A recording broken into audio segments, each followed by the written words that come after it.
sesuai dengan amanah di pembukaan ya yang dicerdaskan kehidupan bangsa ya.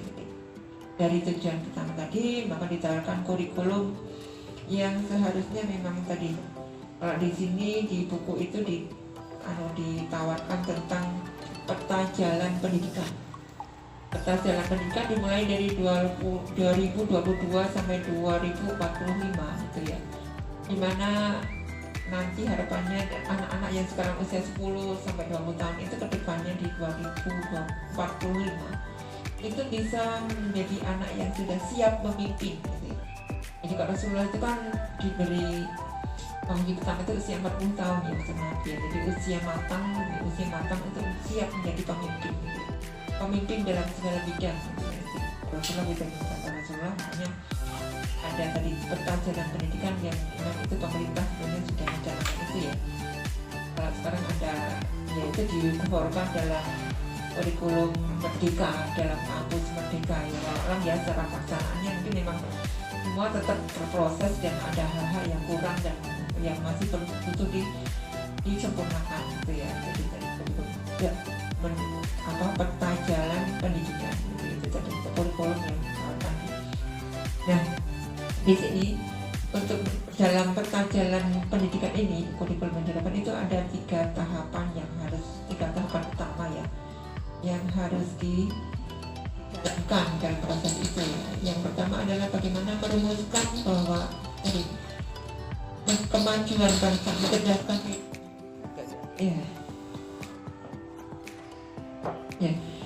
Maliki yang pertama tadi mencerdaskan kehidupan bangsa tadi ya. Nah, makanya perumusan yang pertama adalah bagaimana merumuskan konsep yang sama antara kemajuan Indonesia itu yang seperti apa, istilah maju itu yang seperti apa, termasuk konsep manusia unggul itu yang seperti apa, maka itu harus sama sehingga nanti guru gitu ya, sebagai unsur suksesnya pendidikan kan ada guru, orang tua dan siswa gitu ya, itu bisa benar-benar bisa melaksanakan sesuai dengan tadi konsep yang sama-sama dipahami gitu ya. Jadi harus menyamakan konsep dulu gitu ya. Jadi istilah maju di sini gitu ya. Maju bahwa ini tadi maju di sini ya, maju itu tidak sekedar ekonomi pendapatan per kapita yang naik atau mungkin ya semua infrastruktural yang semuanya maju yang berkembang, tidak hanya itu gitu ya. Tapi maju di sini adalah maju di samping tadi ya pendapatan oke, tapi yang paling utama adalah bagaimana kualitas SDM gitu ya. Kualitas SDM itu juga berkembang, juga maju, juga mengalami kebaikan gitu ya. Jadi tadi pentingnya di situ ya. Jadi semakin orang pintar, dia akan semakin bawa Indonesia kepada menjadi ulama yang siap berjuang untuk mencerdaskan bangsa, untuk membangun Indonesia ini gitu ya. Jadi tidak seperti sekarang ya, yang sebenarnya yang banyak istighfar mungkin ya. Jadi pendidikan yang justru pendidikan yang dipakai sekedar untuk dia naik ke universitas, pendidikan ilmu yang sekedar untuk tadi agar hidupnya dia laik gitu ya. Tapi tadi tujuannya adalah untuk akhirat gitu ya. Seperti dari karakter ulama dimanapun kondisi apapun, dimanapun dalam keadaan apapun dia senantiasa ingat Allah tadi. Jadi intinya dari ulama tadi ya. Dan tadi ya kembali yang pertama tentang konsep maju tadi harus sama dulu gitu ya. Jadi kalau sekarang saya mengamati tadi kembali infrastrukturnya yang oke terus begitu, tapi pembangunan SDM-nya masih dilupakan gitu ya, atau mungkin belum sejalan dengan perkembangan infrastruktural yang diusahakan gitu ya. Nah itu tadi ya konsep maju yang sama, perumusan konsep maju yang sama juga termasuk manusia unggul. Manusia unggul itu manusia yang seperti apa gitu ya, bukan manusia yang gelarnya panjang sekali gitu ya, bukan manusia yang jabatannya tinggi, bukan manusia yang kaya dengan banyak kekayaannya gitu ya, tapi adalah manusia unggul itu adalah manusia yang tadi yang pertama di Al-Maidah itu ya, manusia yang dia pertama sekali adalah cinta pada Allah dimanapun dia berada, kondisi apapun gitu ya. Jadi cinta Allah pada Allah itu nomor satu gitu. Jadi fasilitas yang dia punyai itu dia akan merasa bahwa itu semua dari Allah gitu ya. Jadi makanya yang paling penting di situ ya, seperti di At-Taubah ayat 24, Al-Kahf 10 sampai 12 itu apa? apa-apa yang kita nyebutnya itu karena rahmat Allah gitu ya. Jadi itu ciri dari muslim unggul, orang generasi unggul itu yang pertama itu yang kepada Allah, yang dia akan mengasihi sesama muslim. Jadi apa yang dia punya itu untuk dalam rangka bermanfaat buat orang lain gitu ya. Dan yang ketiga dia punya izah terhadap orang kafir. Jadi kalau sekarang ini kan kita mengaku Islam itu rada piye gitu ya, atau menerapkan aturan Allah itu gimana gitu ya. Jadi kan masih belum pede gitu ya. Bagaimana kita memperjuangkan Islam itu dengan pede. Termasuk IT ini Masya Allah sebenarnya sudah besar ya, sudah banyak dicari gitu ya. Kalau dulu kan masih itu ya. Jadi bagaimana kita menunjukkan izah kita gitu ya di depan orang kafir sesama dengan non gitu ya. Jadi perlu fasa di barat. Nah yang selanjutnya itu selalu berjihad di jalan Allah gitu ya. Sabar dan istiqomah terhadap kecelakaan yang lainnya gitu ya. Nah itu tadi 5 ciri muslim unggul yang diharapkan nantinya tadi dengan konsep yang sama tadi, maju dan manusia unggul tadi, maju Indonesia yang maju itu yang seperti apa, termasuk juga para SDM-nya yang unggul itu yang seperti apa, itu harus sama dulu gitu ya. Itu langkah yang pertama. Yang kedua dengan merumuskan dan menerapkan konsep pendidikan guru yang unggul itu yang seperti apa gitu ya. Bukan guru yang cantik, bukan guru yang ganteng, tapi guru yang sesuai dengan tadi itu, yang bisa menerapkan tujuan pendidikan tadi gitu ya. Harapannya bisa matang gitu ya. Karena proses pendidikan itu akan berhasil ketika tadi guru, murid dan orangtuanya sejalan kan gitu ya. Itu tadi yang kedua ya. Nah yang ketiga disusun kurikulum pendidikan itu dia yang saya terang di awal tadi selama durasi 23 tahun sampai 2045 ya, dimana di situ Indonesia cerdas gitu dikatakan gitu ya, lewat peta jalan pendidikan tadi ya, kurikulumnya seperti itu ya, dimana tetap merujuk pada COP yang sekarang. COP menanamkan adab sebelum ilmu. Seperti definisi pendidikan sendiri, definisi pendidikan itu ya. Pendidikan itu ada kata takdib. Takdib itu tadi penanaman adab gitu ya. Adab itu kan etika gitu ya. Tapi justru kebalikan sekarang ini cara aplikasi justru ilmu terus ternyata tapi akhlaknya tidak diperhatikan, kurang diperhatikan.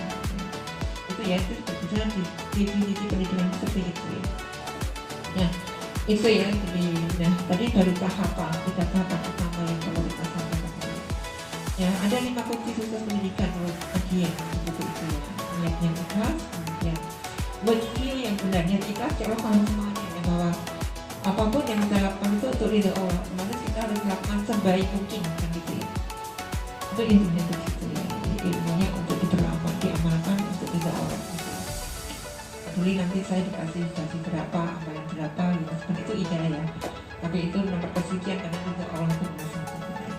Nah yang kedua worldview yang benar, cara pandang manusia bahwa Allah itu segala-galanya gitu ya.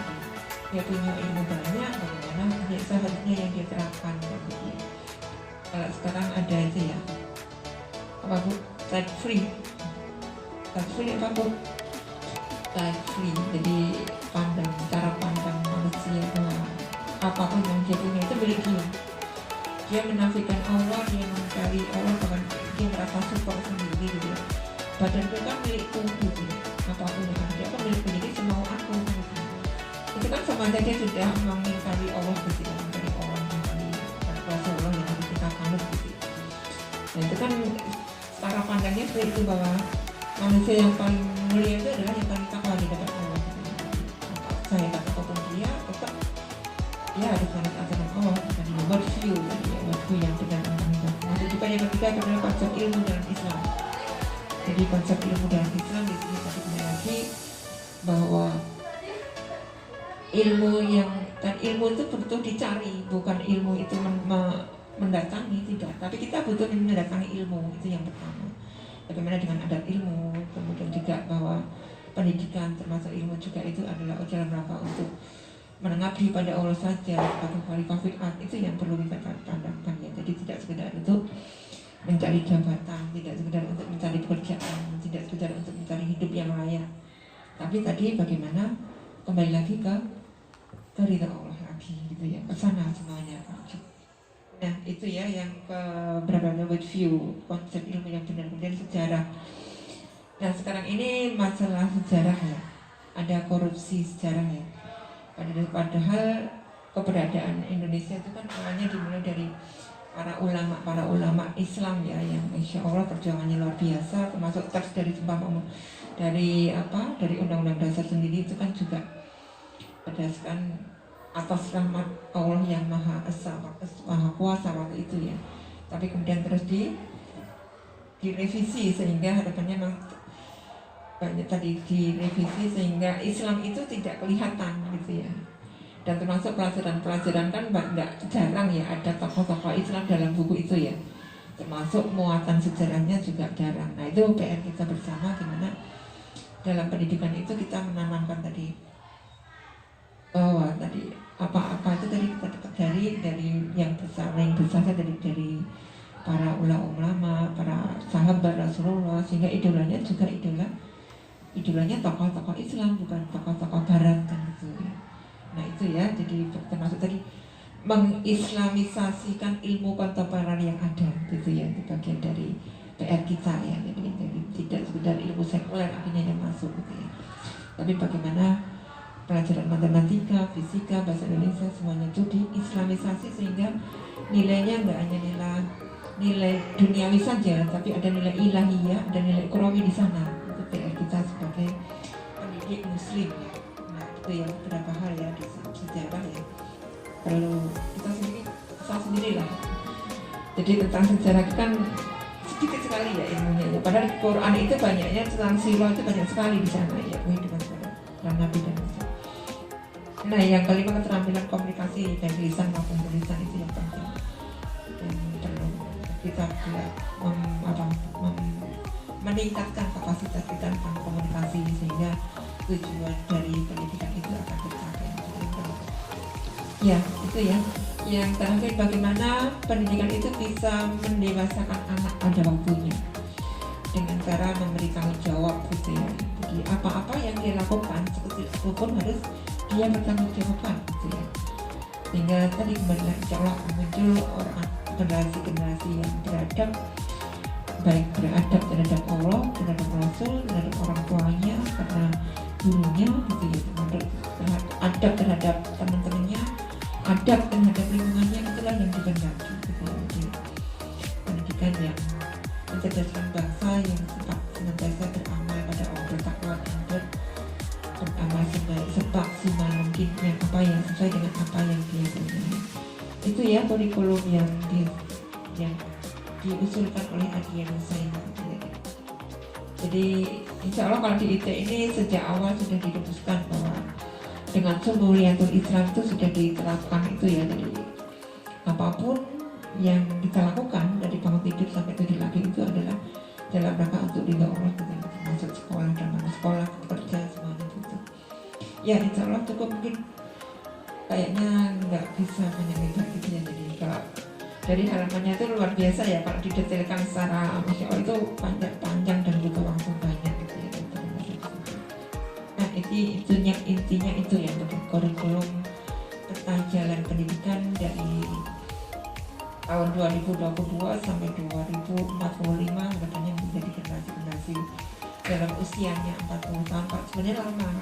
Di buku itu juga dijelaskan sebenarnya perlu peningkatan, artinya perlu pemendekkan itu ya, usia sekarang gitu ya, dari yang SD 6 tahun kita menjadi 4 tahun, yang SMP bisa 2 tahun, SMA 2 tahun gitu. Itu sudah Pak Rasulullah itu 15 tahun ya, itu sudah dianggap balik gitu ya. Jadi sebenarnya itu kalau di Islam itu begitu, jadi tidak panjang gitu.